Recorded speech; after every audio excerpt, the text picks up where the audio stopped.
Journey is a game unlike anything I have ever experienced. It is a work of art with emotional highs and lows guided by its score and its beautiful world, and it asks thought-provoking questions about life and what is most important, and it does all of that within a runtime of 2 hours. This video, however long or short it may be, is simply to share this wonderful game with people who haven't played it, and to discuss why over 10 years after its release, it is still a game that we should remember for years to come, and that everyone should experience.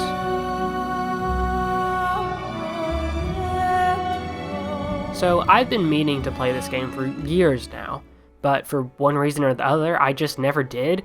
Maybe because I was putting it off knowing I would really like it, or just I wasn't in the mood, whatever.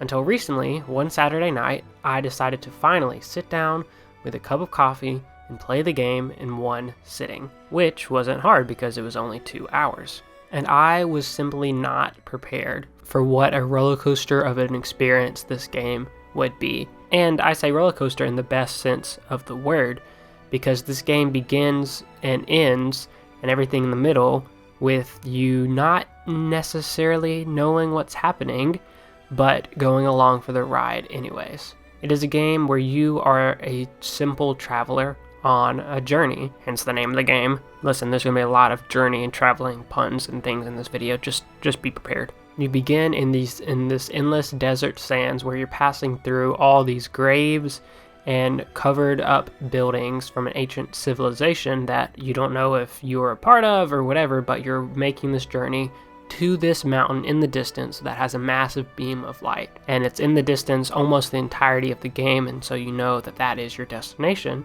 You don't necessarily know why, but that is always present on the horizon. And as I rolled credits on this game, I was floored because I was reminded why I love video games, because this is just one of those games, you know? Much like Gris, which I played recently and made a video on, Journey reminded me why I really love video games and why I will always love them. And it's because they can be such an artistic masterpiece unlike any other piece of media, primarily for one reason, and that is that you are controlling the experience, as opposed to movies and TV where you are more a passive viewer. Even if it's the best piece of media, best piece of television or movie that you've seen, you're still a passive viewer.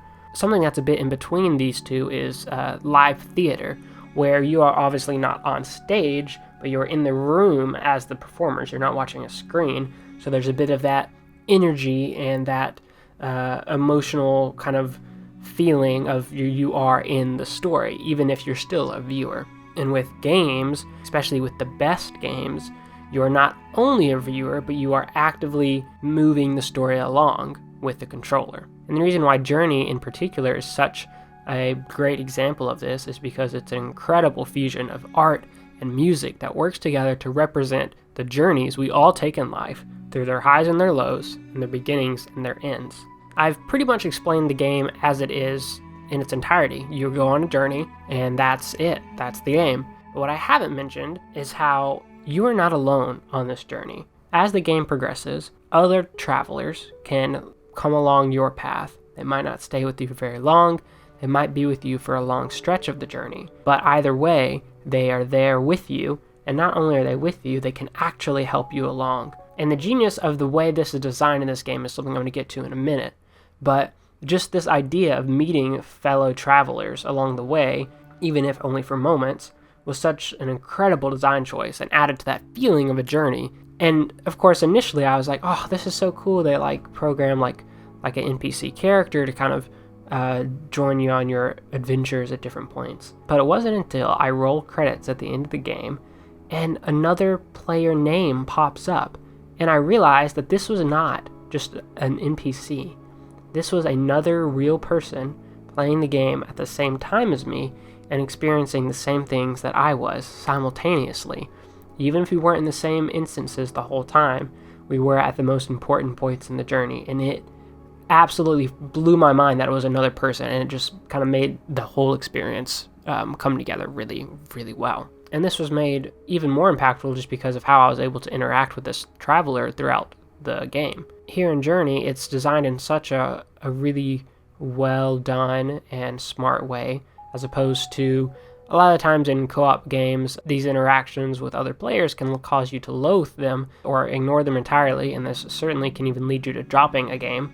We see this not only in traditional multiplayer games, even online ones like Destiny 2 or Diablo 4 or Warframe have their downsides to these online interactions. Anyone who's ever played an online game has surely experienced this. Sometimes it's as small as someone getting in your way as you're trying to complete an objective, but sometimes it can be another player skipping an important cutscene accidentally or running through a mission so quick that you don't get the item you need, so you have to run it again, only have a different player do the same thing, and then you throw your controller up in frustration or just turn the game off entirely.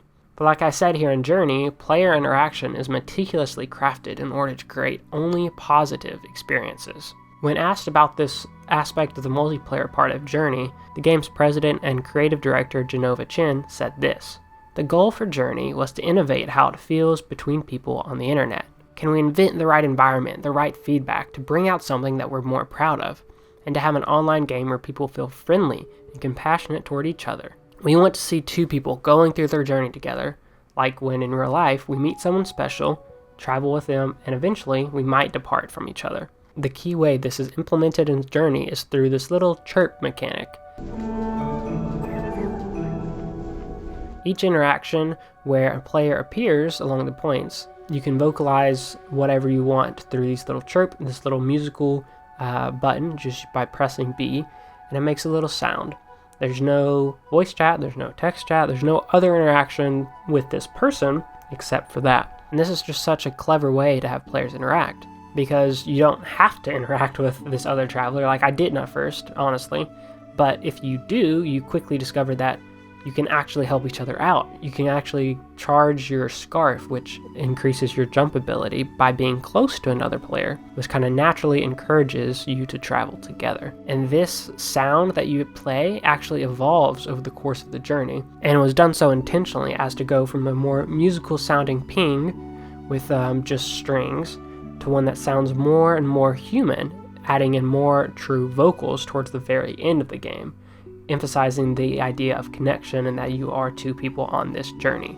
On my journey, one of these first moments when this unique design came into play was right after a particularly stress-inducing section.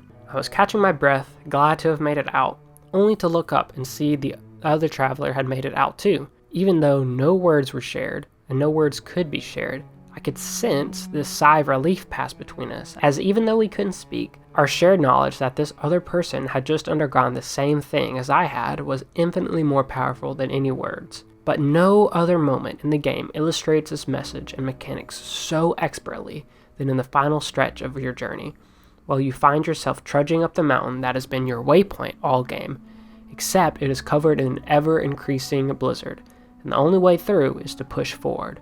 And if you've played this game or you haven't played this game, this might not be the same experience for you because, like I mentioned, the other companions you meet can or cannot load into your instance. It just kind of depends if people are playing at the same time. But while the snow was blinding, while my visibility was obscured, and the scarf that I relied on to power my movement through the entire journey is frozen solid by the elements, I found that I stuck closer to my companion than we ever had before. And this was initially out of, the comfort of knowing I wasn't trekking through this frozen tundra alone. But it wasn't until I realized something that all the pieces of this game kind of clicked for me. In this snowy section, if you stand unbearably close to the other player, you will find that the warmth from each other begins to melt away the ice on your scarf, and you will be able to, slowly but surely, regain your energy back and be able to move a bit faster through the snow, if only for moments.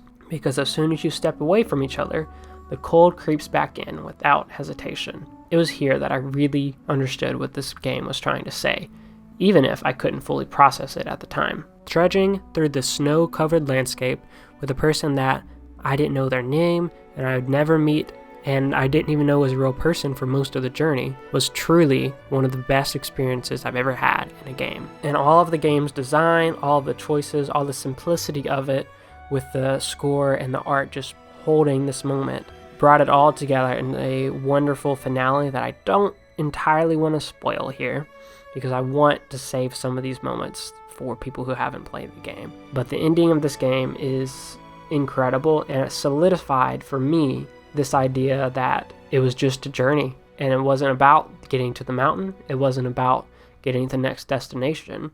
However, it was about the person or the people who you were going with. And for me, I only met this one traveler on my journey. So only one other person playing in the same instance that I was at the same time. And yet, I think that made it even more special because it was just the two of us going on this journey. And I want to replay the game to see if there's anyone else that I meet and just try to enjoy the time exploring this world together with them, knowing that it, as cliche as it sounds, is not about the destination here. It is about the journey. As simple as this game may seem, it truly is one of the most impressive displays of game design that I've seen, simply from the simplicity of it all. Like I mentioned, the simplicity of your communication with the other player, how you only have a couple buttons really that you press the whole game, the simplicity and the intricacy of this art style, and of course the incredible soundtrack that holds it all together. It is truly an experience that everyone who loves video games in any capacity should absolutely play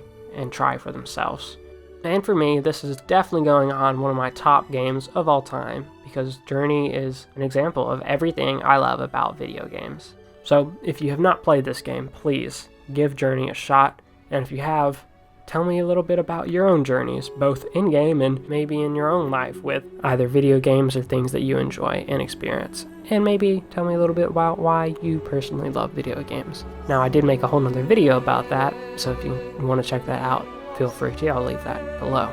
But in the meantime, go and enjoy the journey, whether it's in games or life, and know that it is indeed not about the destination, but it is about the journey, and more importantly, the people who you are with. Thanks for watching.